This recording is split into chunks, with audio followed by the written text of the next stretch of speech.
केंद्रीय मंत्री ज्योतिरादित्य सिंधिया की मां और दिवंगत पूर्व केंद्रीय मंत्री माधवराव सिंधिया की पत्नी माधवी राजे सिंधिया का बुधवार यानी आज सुबह निधन हो गया। वे पहले 3 महीने से बीमार थी। उनका दिल्ली के एम्स में इलाज भी चल रहा था। माधवी राजे सिंधिया का ताल्लुक नेपाल राजघराने से रहा है। शादी से पहले उनका नाम किरण राजलक्ष्मी देवी था। माधव राज से विवाह के बाद मराठी परंपरा के तहत नाम बदलकर माधवी राजे सिंधिया हो गया था। 70 वर्षीय माधवी राजे लंबे समय से बीमार थी। माधवी राजे सिंधिया मूलतः नेपाल की रहने वाली है। उनका परिवार वहां के राजघराने से जुड़ा हुआ है।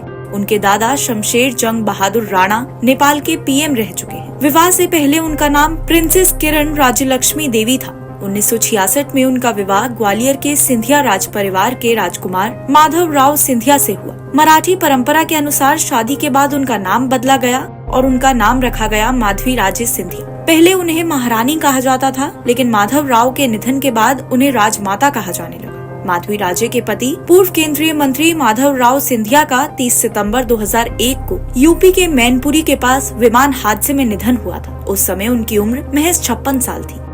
चुनाव प्रचार जब शबाब पर था, तब ज्योतिरादित्य और उनके बेटे महाआर्यमान जहां गुना शिवपुरी के प्रचार कर रहे थे, तब ज्योतिरादित्य की पत्नी प्रियदर्शनी राजे दिल्ली लौट आई थी। उन्होंने अधिकांश समय राजमाता के साथ बिताया। खुद प्रियदर्शनी राजे का जन्म गायकवाड़ मराठा राजघराने में हुआ। उनके पिता कुंवर संग्राम सिंह के तीसरे बेटे थे। प्रियदर्शनी की मां नेपाल से ताल्लुक रखती थी। प्रियदर्शनी का विवाह 12 दिसंबर 1994 को ज्योतिरादित्य सिंधिया से हुआ था।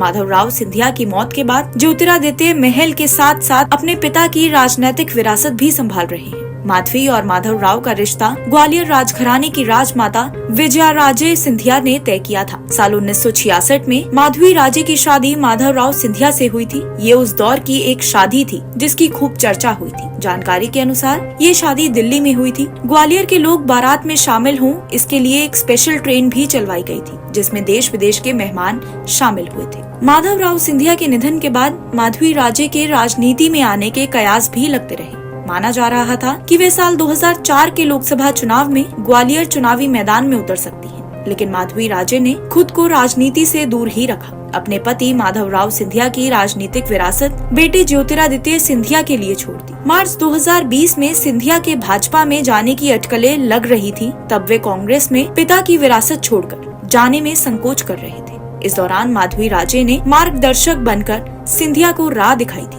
कहा जाता है कि उस समय सबसे ज्यादा सपोर्ट मां माधवी राजे ने सिंधिया को किया था। इसके बाद ही ज्योतिरादित्य सिंधिया ने फैसला लेकर अपनी दादी विजय राजे सिंधिया की तरह बड़ा कदम उठाया था।